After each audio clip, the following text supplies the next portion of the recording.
Hello साथीहरू सेवाहरू म जानसा राई। आई होप सबैजना सन्चै हुनुहुन्छ होला अनि मलाई पनि एकदमै ठिक छ। कतिजनालाई त थाहा पनि छ होला हामी चितलाङ घुम्न गएको थियौँ भन्ने कुरो। अगाडिको मेरो भिडियो हेर्नुभएको छ भने पक्कै पनि तपाईँहरूलाई थाहा भइसकेको थियो होला। अनि हामी चाहिँ मेरो चाहिँ एउटा भिडियो हालेको कस्तो यो भएन क्या, अनि फेरि मैले चाहिँ सबै भिडियोलाई एकै ठाउँ जोड दिएर चाहिँ भिडियो बनाउँदैछु। सो सबैजनाले मेरो भिडियो अन्तिमसम्म हेरिदिनु होला। अगाडिको भिडियोमा देखाएको रिसोर्टमा चाहिँ हामीलाई अलिकति मन परेन, त्यही भएर हामी चाहिँ अर्कै ठाउँको रिसोर्टमा गएको थियौँ। यहाँनिर चितलाङ देख्न सक्नुहुन्छ।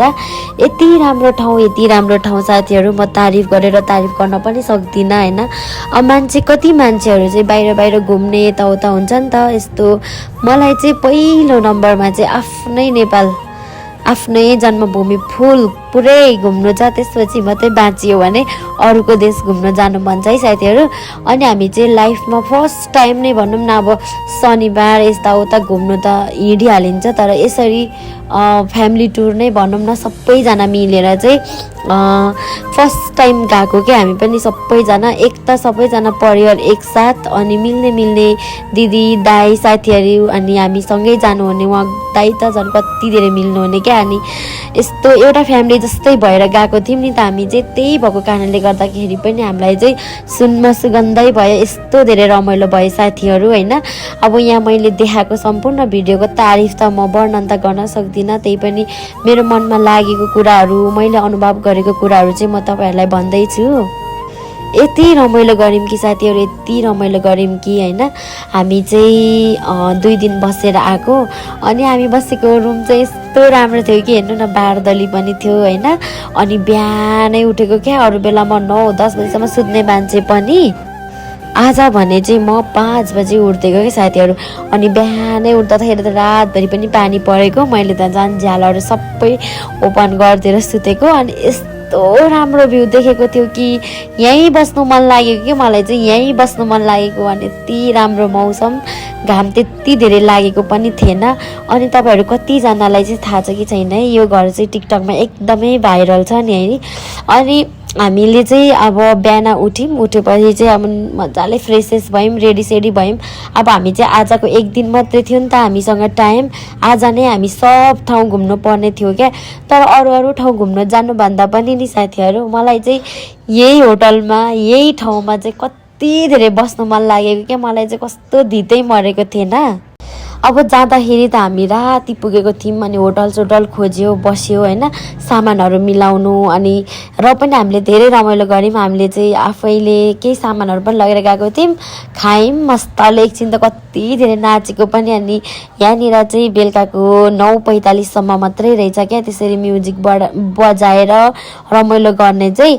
अनि बच्चाहरूलाई पनि यस्तो रमाइलो भएको क्या, यसको नाम त थाहा छैन, यो उफ्रिने के जाति भएर। अनि यहाँनिर चाहिँ हामीलाई चाहिँ एकजना बराबरको प्याकेज चाहिँ 2500 थियो।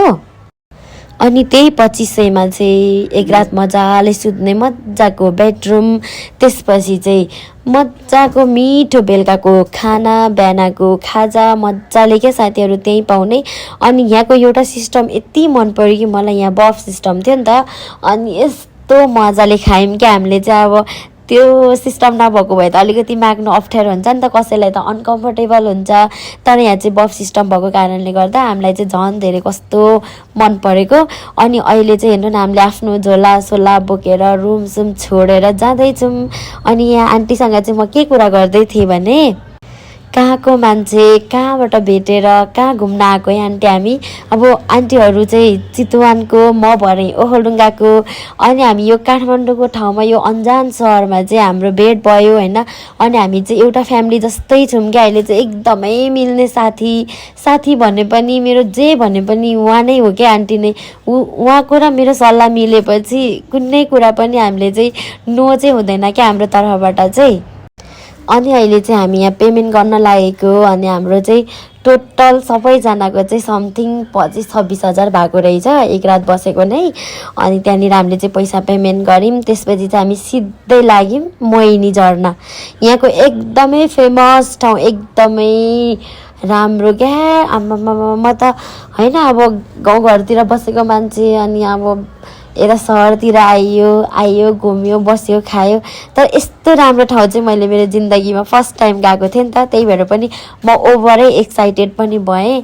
अनि त्यसपछि हामी चाहिँ मोहिनी झरना लगातारै हामी चाहिँ के अरे भेडा फार्म गऱ्यौँ। अनि यहाँनिर चाहिँ बिहानदेखि हामीले केही खाएको थिएनौँ नि त, अनि हामीले चाहिँ चाउचाउ डिउहरू टन्नै बोकेको थियौँ। अनि बसेर मजाले एक ठाउँ खाजाहरू खायौँ। यहाँको मौसमको कुरा गर्नु पर्यो भने त साथीहरू कति तारिफ गरेको हो भनेर भन्नुहुन्छ होला। तपाईँहरू पनि जानु कि कसम फर्किनु मन लाग्दैन हो, यस्तो रमाइलो ठाउँ कि यति रमाइलो ठाउँ। Thank you for watching.